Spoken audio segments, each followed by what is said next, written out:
Hello, everyone, and welcome to another episode of Grassroots Chronicles. I am your co-host, Carlos Mulitaler, aka Mr. Grassroots, and along with me is Caleb Stokes, aka Mr. Communication. And joining us, as always, our producer, Jonathan Torres, with the Yard Sign Network. Guys, incredibly excited. Episode 3, here we go. Thank you, Jonathan. On this episode, we will be focusing on the ways on how to begin a speech along with some tips. But first, let's go to Mr. Communication. Caleb, what's cooking on your end? Thank you, Carlos. You are listening to the Grassroots Chronicles at the Yard Sign Network. We do have the email of the week we're going to dive into here in just a second. But first, headline I saw this morning. Donald Trump did an interview with Hugh Hewitt, and he told Hugh Hewitt that if it were between him and one other candidate in the Republican primary, that he would actually debate them. Huge news. Donald Trump, up to this point, has not participated in any debate. And I just kind of wanted to break that down on a grassroots level. If you're running for public office, especially if it's local, city council, town council, county council, do not skip debates. Any type of debate, town hall, any public forum, that's the opportunity for you to pitch your message to new audiences. It's your opportunity to gain legitimacy as a candidate in a certain race. Donald Trump is an enigma politically. He is. Don't skip debates. Don't do it. It's the last thing you want to even contemplate. I agree with you, Kev, because it's an excellent opportunity for, especially if you're in a municipal or county or a city type of race, to have that. That's where people are going to get to know you. You know, when you're competing with numerous candidates on the ballot for numerous issues and also positions that people are running for, it is important that you try to single yourself out and have that opportunity to be seen. And so that you can also have an opportunity to share with folks why you're running for office. Yeah, if you participate in a debate, that means every door that you knock, you might be knocking on a door to somebody that watched your debate and connected with you. It is a major missed opportunity not to participate in debates in public forums. All right. Well, Caleb, actually, before you jump into the topic, I do want to add that I think maybe even better than calling Trump an enigma is that he's an anomaly. Okay, we've seen already people try to do what he's done in various facets of an overall campaign, and it doesn't translate. It doesn't work. The Trump campaign political playbook cannot be copied, and I think unfortunately there's people that think that it can, and have tried like I said, various facets of it and have done so unsuccessfully. Absolutely, Mr. Torres, an anomaly. Absolutely. Here we go. Email of the week. Mr. Grassroots, Carlos Mulitaler, Mr. Communication, myself. In January, I'm giving the keynote address of my company's annual conference. Around 200 colleagues will be in attendance. I've practiced with my wife and countless times in front of the mirror. I feel confident in my speech, but I always clam up and shut down in front of an audience. What tips do you have to help alleviate nerves? That is from Jared in Alpharetta, Georgia. Well, Jared, you've tuned in to the right podcast. Nerves will always be there. We're always going to have those butterflies rumbling whenever we get up in front of a group of people. I've given several hundred different presentations and speeches in front of large audiences, and every time I get up, I have those butterflies. And that's a good thing. That means you actually care about the message that you're getting across to your audience. Embrace those butterflies. I think a good thing to do is take several deep breaths. If you have the opportunity to in private, maybe go to the restroom beforehand, stand backstage somewhere, take several deep breaths just to ground yourself. Another opportunity is to get to know some folks in the audience. Shake hands with people beforehand if you do have that opportunity. They will extend so much grace when you wind up making a mistake, and you will. Embrace that as well. Just know you're going to wind up making mistakes, but if you are able to talk to people beforehand, you feel more comfortable with your audience, you can actually focus on them. Travis Tritt often talks about what Waylon Jennings taught him. And that's when you're standing on the stage, you're performing. When Travis Tritt's singing his song, he focuses on the audience members that are connected with him, that are cheering him on. He doesn't look at the empty seats out in front of him. He focuses on the people with whom he has made a connection. Same thing in giving a speech. Yes, those nerves are going to be creeping in. Embrace those nerves, Jared in Alpharetta, Georgia. Embrace the nerves. They're a good thing. It means you care. Take a few deep breaths. If you can meet people before, even better. And people who are connected to your message, focus on those members in the audience. Carlos, what tips do you have for Jared and Alpharetta? One of the things that I always recommended highly to my candidates, especially when they were up at debates or they were giving a speech, I always made sure they were hydrated, because the more you speak, your mouth can get dry, and then you can start to stumble, and then that becomes an issue in your head about really the message you're delivering. People won't really care, but it becomes an issue for you. So definitely hydrate yourself a few minutes before. Take some water. Also, just come on stage and say, "Hey, I own this. This is my jam. This is my topic." And think about having a conversation with 100, 200, 300 people, and don't focus on the audience as a number, but as an audience, as people who are there to listen to you. And that's the approach I took, not on giving speeches, but definitely when we performed on stage to train individuals. It could have been 20, it could have been 100 people, but I always took those little things and said, "Hey, I'm here to educate and inform, and I own this. And I'm going to make my darnest to connect with those folks through these points. And I'm going to also hydrate myself and just also go over some of the stuff that you're going to be doing, And if you make a mistake, well, Lord Almighty, you are a human being. Okay. It's okay, but don't let that affect you. And also practice. Make sure you practice reading it so that it doesn't become like you're actually reading off a speech on it. It makes us more natural, and that I think also builds confidence throughout the speech or throughout the communication, that you know what you're talking about. And really, instead of reading, what you have in front of you are guidelines, like an outline to carry you through to make sure the message is well delivered. Well, and guys, I'll jump in here with kind of a curveball suggestion too, and I'll borrow a kind of from the sports world. We know that athletes tend to be notoriously superstitious. But I think what that superstition stems from is a ritual that puts you at ease, that gets you to focus. I remember for me, like one of my comfort foods is Twizzlers, and so when I would get those butterflies in my stomach, I'd have a Twizzler. And so anytime I was going to perform, I'd have a pack of Twizzlers with me, and right before it was time for me to go on stage, I'd throw down a Twizzler, and all of a sudden those butterflies just went away, and I was ready to go. Love it. And they say baseball players are the most superstitious of all athletes. Wade Boggs, Hall of Fame third baseman with the Boston Red Sox, every game he played, whether it was a regular season game or playoff, he had fried chicken before every single game. He had his own routine. For real? Yeah. Wow. Wade Boggs, look it up. But you'll build your own routine, Jared, from Alpharetta, Georgia.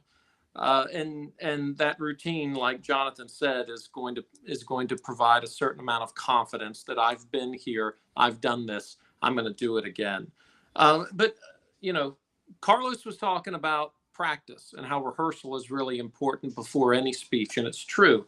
But Jared, you said that you had been practicing in front of the mirror. Don't do that. I think practicing and rehearsing with your wife is fantastic. Do not practice a speech in front of the mirror. What winds up happening is you fix all of these mistakes and weird things you're doing with your hands and your arms in real time. And because of that, you think it's going to wind up being fixed moving forward. However, moving forward, you won't know what mistakes you're making in real time because you don't have a mirror in front of you. Don't practice a speech in front of a mirror. Instead, take a phone, take a laptop, set it up, record yourself. And when you hear that recording, you'll get used to your voice a little bit more, and that'll be a good thing.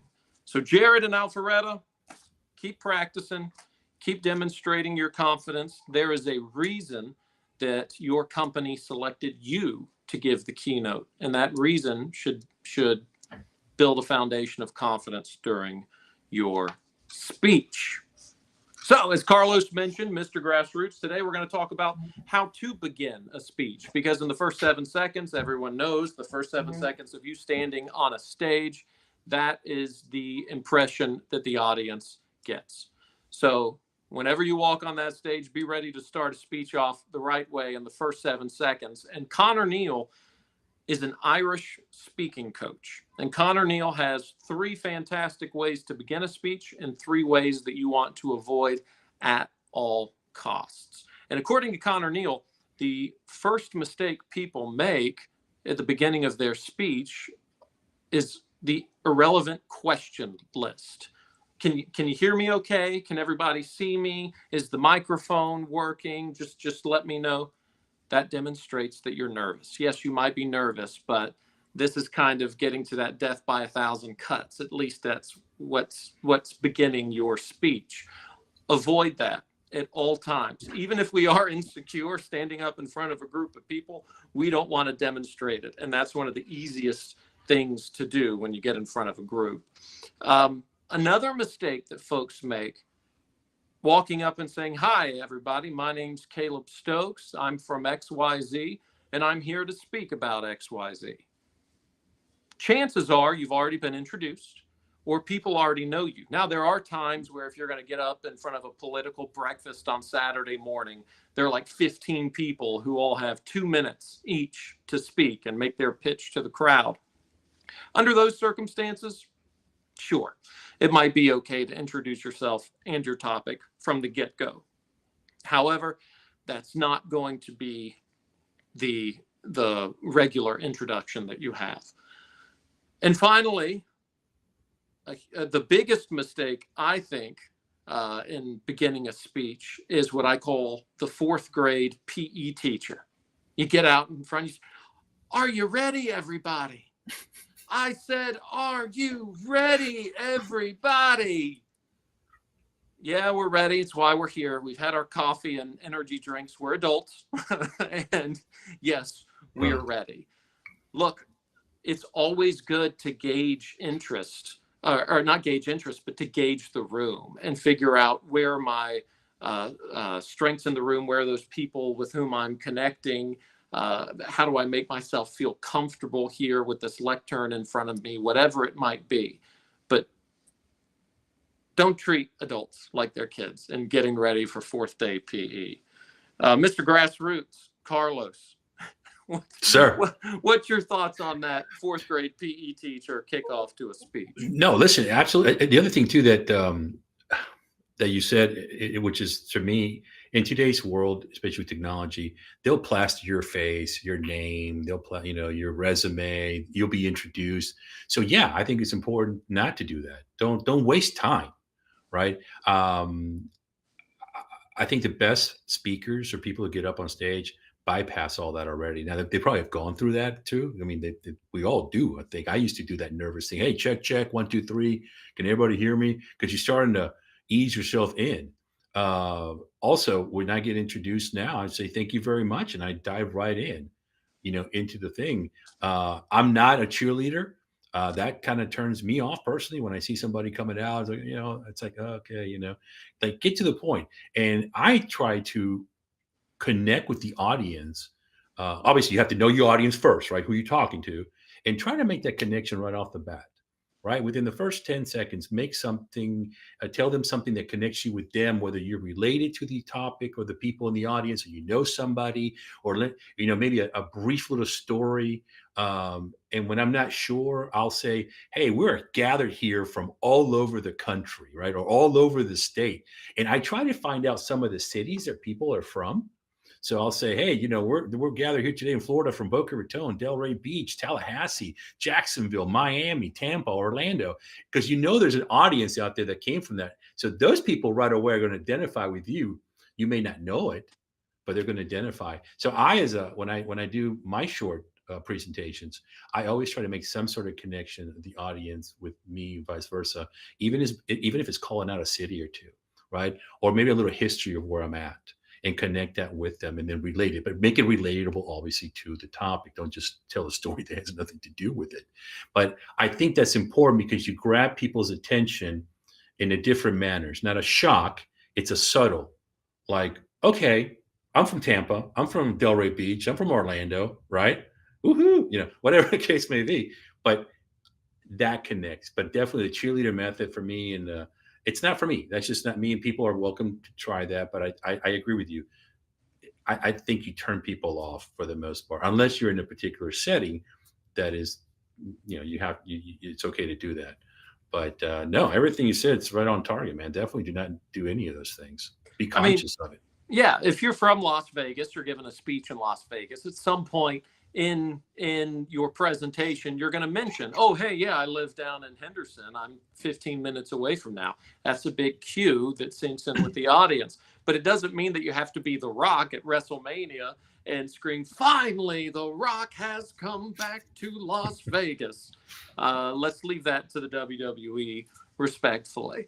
So Jared from Alpharetta, hope you're still listening. We just talked about 3 things to try to avoid when you're beginning your speech at the conference for your company in January. That's what to avoid. What to actually do. Connor Neal says there are 3 really solid ways to begin any speech. One is an interesting fact, and not just, a fact for the sake of giving you a fact, but an interesting fact that is tied somehow into the subject matter of your speech.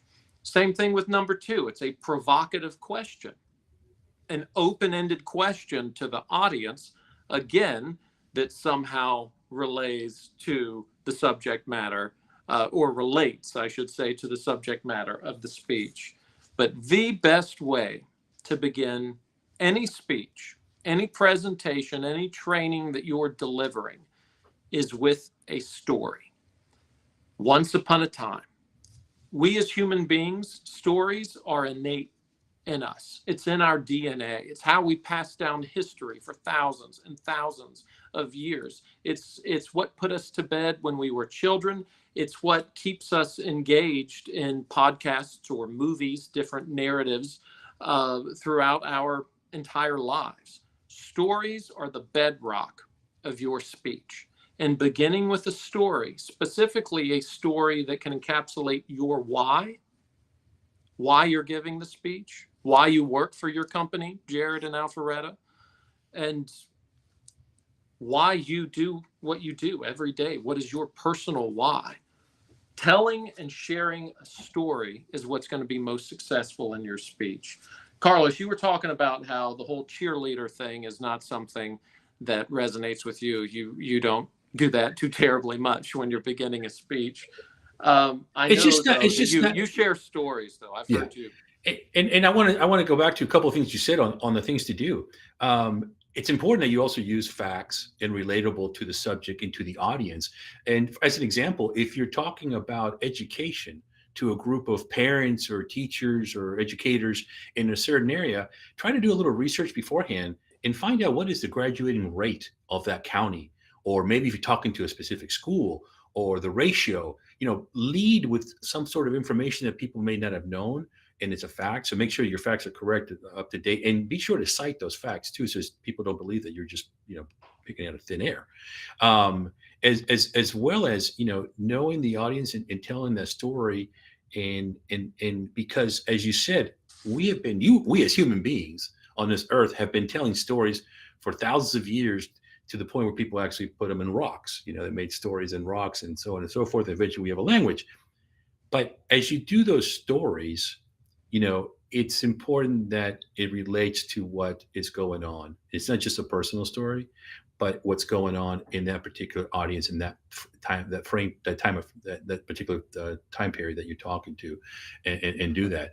But telling a story is, for me, one of the most important parts, because we as human beings register more information, or a lot better information, or we retain more information when we're told a story. So if you put some facts and some history and some details in a story, people are more likely to remember those figures and those numbers throughout the story.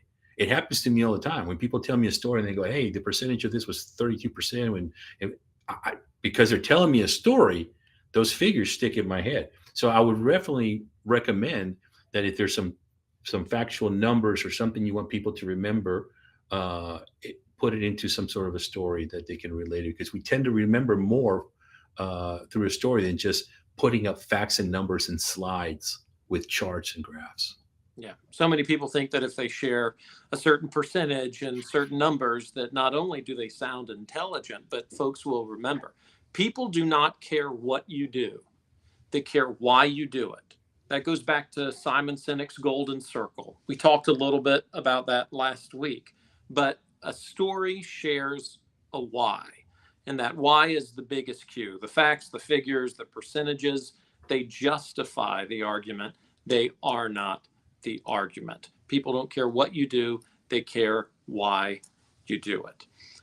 So we know leading with a story is very good. Hopefully Jared from Alpharetta can incorporate that when he's giving his speech for his colleagues at his company conference in January. Let's just a couple other tips how to begin the top of a speech. Rely on your rehearsal. We talked earlier about the importance of practice in front of loved ones, practice in front of friends. Do not practice in front of the mirror. But if you rehearse enough, that everything sort of becomes by rote in a way, which is okay. And that's good. That will give you the opportunity to rely on all of that practice when you're standing up behind the lectern and all the lights are shining in your face and you start to tremble a little bit. Rely on your rehearsal and practice. Meryl Streep says it best. She's been nominated for more Academy Awards than any other individual in the world, just in case you didn't know who Meryl Streep is. And Meryl Streep says if she is in a play and she doesn't rehearse her lines for a day while she's interacting with her counterpart, she can notice. If she doesn't rehearse her lines for 2 days, she says then the other actor, her counterpart, begins to notice. But if she goes 3 days without practicing her lines and rehearsing her lines, she says the audience begins to notice. So in the same breath, practice and rehearse your speech, especially, Jared, if you're up in front of 200 of your colleagues at your all-staff conference. Be sure that you absolutely practice. Know your audience as well. You know, a joke can be a story. I love throwing jokes into any story and any speech possible because jokes are memorable. However, if you're speaking to your colleagues, be sure that all of those jokes are very appropriate. Also, if you're giving a speech politically, know your audience because you might want to know what issues to bring up or not. If there's an issue with which you disagree with most audience members, don't focus on that. Don't even bring it up. Bring up your commonalities with audience members because that's what's going to ultimately create a connection. And I said earlier, embrace mistakes. That just means you're going to screw up, and that's okay. I screw up every time I speak in front of people. Carlos does. Jonathan does. We're human beings. We're going to mess up, and nothing is ever going to be perfect. Alec Baldwin was on Broadway in A Streetcar Named Desire with Jessica Lange. And Alec Baldwin said he thinks it might have been 2 nights where he actually said every line in the play the way he wanted to. Because there were moments where the lines just came out differently because of circumstances, but there were also moments where they came out and he felt that it was the wrong delivery. He embraced it. He didn't wallow in the fact that he messed up on stage. He said, okay, I'll learn from that. I'll take it and learn from that. Any miscue you make on stage when you're giving your speech, embrace the mistake because that mistake is a learning opportunity. And you also don't want to get bogged down in the fact that you might have made a small mistake. So what? We all do. Mr. Grassroots, Carlos, we're going to talk a little bit more about rehearsing. Jared from Alpharetta has said he's rehearsed a ton. But when you're rehearsing a speech that you're giving for a large audience, what are some of the ways you rehearse? I do it in, one in particular ways. I do it 2 ways. One is I do it on a camera on my phone, right? So that I can catch some of those maybe body languages that maybe you got to control a little bit because I'm being Hispanic. I have a tendency to move my arms a lot. I also try to dress the way I am going to present to see how I look on stage. Is that the right suit? Does it fit me? Is it too small? Is it too big? Is that tie look? Is it too flashy? Is it subtle? As well as also record myself, just the voice, so that I can hear myself and then I connect that with the visual. But I always recommend folks, especially my candidates when I work back in the campaign world, I always said to them, dress before you go out. See how you look. Is your suit clean? Right? Are you using the right shirt? Or is that tie too flashy? Because we don't want your wardrobe to be why you're remembered on stage, right? So don't look for loud things, flashy things, bright things, because that's not why you're on stage. You're on stage or you're giving a presentation because people want to hear what you have to say, and that's what they're going to take home. And I always recommend it to my candidates or people that I've worked with in public speaking. Make sure you dress properly and that the clothes fits you, and be honest with yourself. Oh, I've had my suit there for 8 years. Well, maybe you need to put it on and see if it actually, if it's clean or if it actually fits. So it's important. It's important that people take that because when you walk on stage, you're on. Everything is going to be looked at, and I want to minimize my goal when we talk about this, Caleb, is that people understand that I want to help minimize those little things that will be memorable, but not because of your speech, but because of your outfit. Men, if you have beards, groom them. You know what I'm saying? Comb your hair, look presentable, look professional. Because it's your persona. We talked about this. Remember, you have a message, right? For campaigns, you have message and messenger. Two things that are important, right? So now on the messenger part, hey, your message might be great, but the messenger makes also a difference of who's providing this message. So that's part of the dynamic. You want to put the message along with a messenger that people can relate to. And we know plenty of candidates on a local and national level that for whatever action they took or whatever they decided to address, that became the topic of conversation and their message was lost. Right. And then in today's media, it just gets exploited over and over, for whatever. So we want to avoid that as much as possible because at the end of the day, people want to relate to you as a person, not as hey, that's the person that had the yellow jacket or the plaid shirt. Maybe if it's part of your persona and you've already established that throughout your career, that's who you are, I get it. But if you haven't established that brand within your persona, maybe it's not some of these events, it's not the best time to go test that out. You're listening to the Grassroots Chronicles at the Yard Sign Network. If you like what you're hearing, definitely follow, subscribe. You can find us on iTunes, Spotify, Amazon, wherever you listen to podcasts. We are the Grassroots Chronicles at the Yard Sign Network. So, Carlos, you were just mentioning something that really works for me, talking about putting on the clothes that you're going to wear. My brother, a year ago now, it was last Christmas, he gave me a great pair of fancy Johnston & Murphy shoes. And when I wear those shoes, I have a little, my step is a little more confident. They're nice shoes. They make me half an inch taller. Shout out to Ron DeSantis. I love these shoes. And every time I give a speech, I'm wearing these shoes.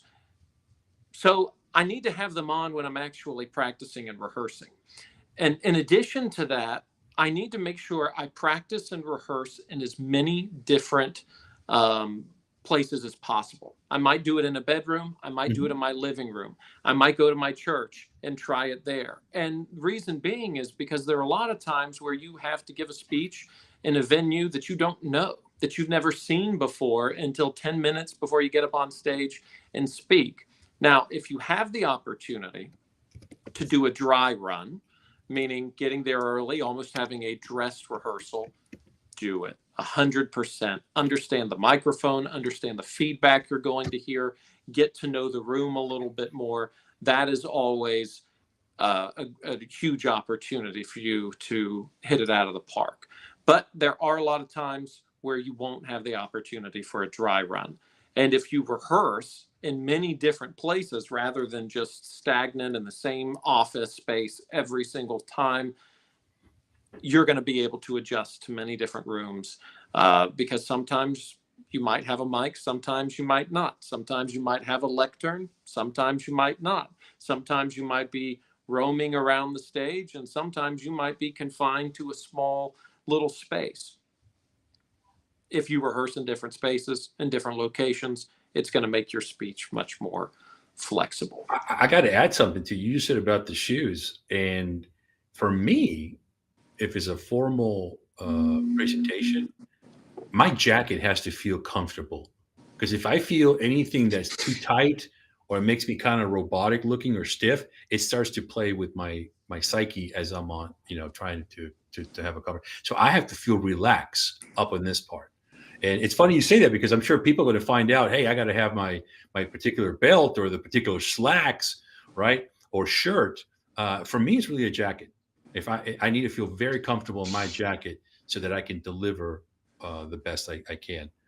So no, that's a good point, man. That's a really good point. I do it and didn't really think about it till you brought it up with the shoes. And I'm sure our audience will find different things that they like to wear that they feel comfortable in. Now, I'm not talking about sweatshirt, sweatpants and sweatshirts, but definitely find some comfortable clothes that you feel good, presentable, and it's who you are in the presentation with the audience. And in terms of beginning a speech, I will say what we said and wrap up in saying what we said earlier. Record yourself. Record yourself. Take your phone, take your computer, take a video camera, whatever it is you have, and watch yourself. Understand what crutches you rely on physically. Are you pacing back and forth? Are you leaning on the podium too much? Are your hands in your pockets? You get to see that. You get to look at your crutches vocally. I have several. I say and like a little bit too many. If I watch myself and I watch a recording of myself giving a speech, I'm able to notice those a little bit more and do my best to prevent them when I'm actually presenting the speech. And go ahead, Jonathan. No, I just want to expand on that point because I know you have an acting background, Caleb, and I have a radio background. One of the things they drill into you in radio day one is to listen to yourself, right? Record yourself on air, and that way you can track all of the mistakes and all of the crutches that you have. But what's fascinating to me is that actors don't like to watch themselves. Like I watched lots of interviews of actors of all calibers, and the majority of them don't watch themselves, and I just it just rattles me as to why. It's crazy. So I was at a Q&A. There were about 40 young actors in New York. This was in 2008. And Marissa Tomei, who won an Academy Award for My Cousin Vinny, Marissa Tomei was there answering all of our questions at the forum. And someone asked her about a specific line she made in My Cousin Vinny in terms of, my biological clock is ticking. And she said, I don't know that line. I've never watched any of my movies. And she and her co-star, Joe Pesci, in the movie actually got in a huge fight about this.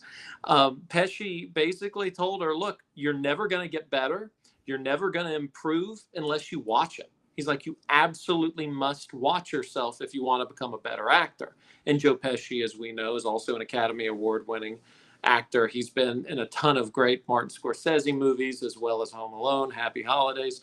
But he makes a great point. You've got to be able to watch yourself in order to learn about yourself. And like Jonathan said, getting used to your voice is hard.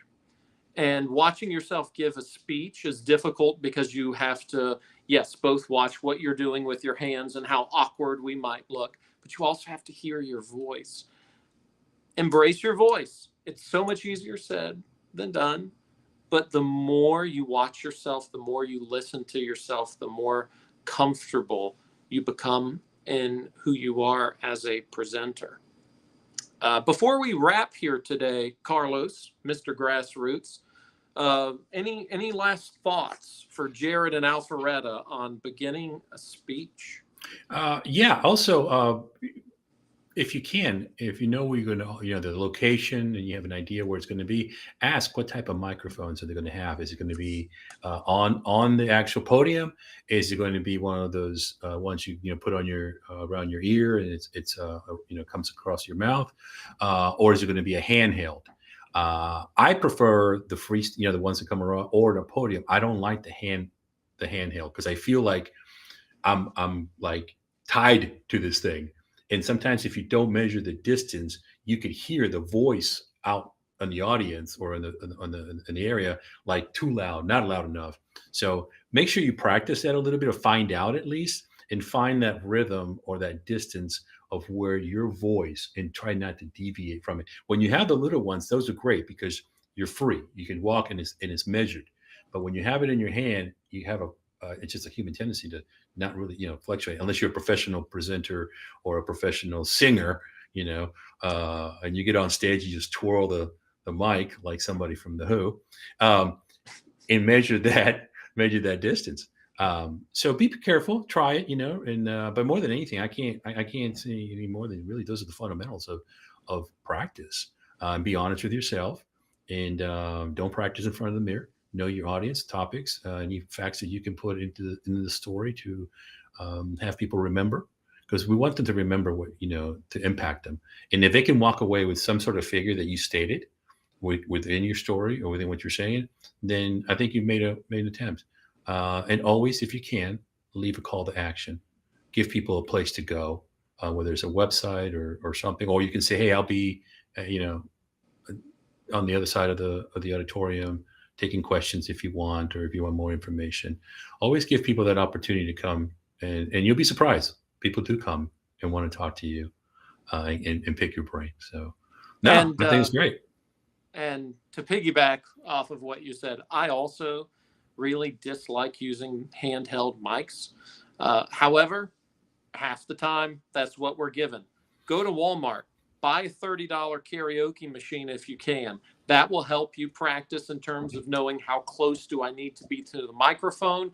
And also, oh, that's what my voice actually sounds like. Anomaly is the word of the day. Thank you, Jonathan Torres, for teaching me how to pronounce the word anomaly. You've been listening to the Grassroots Chronicles at the Yard Sign Network. As always, we appreciate your time, and we hope to watch you change your city, your county, your state, and our country. On behalf of our producer, Jonathan Torres, I am Mr. Communication, Caleb Stokes. He is Mr. Grassroots, Carlos Mulathaler. You can find us on Spotify, Amazon, iTunes, or wherever it is that you listen to podcasts. This is the Grassroots Chronicles at the Yard Sign Network. Signing off.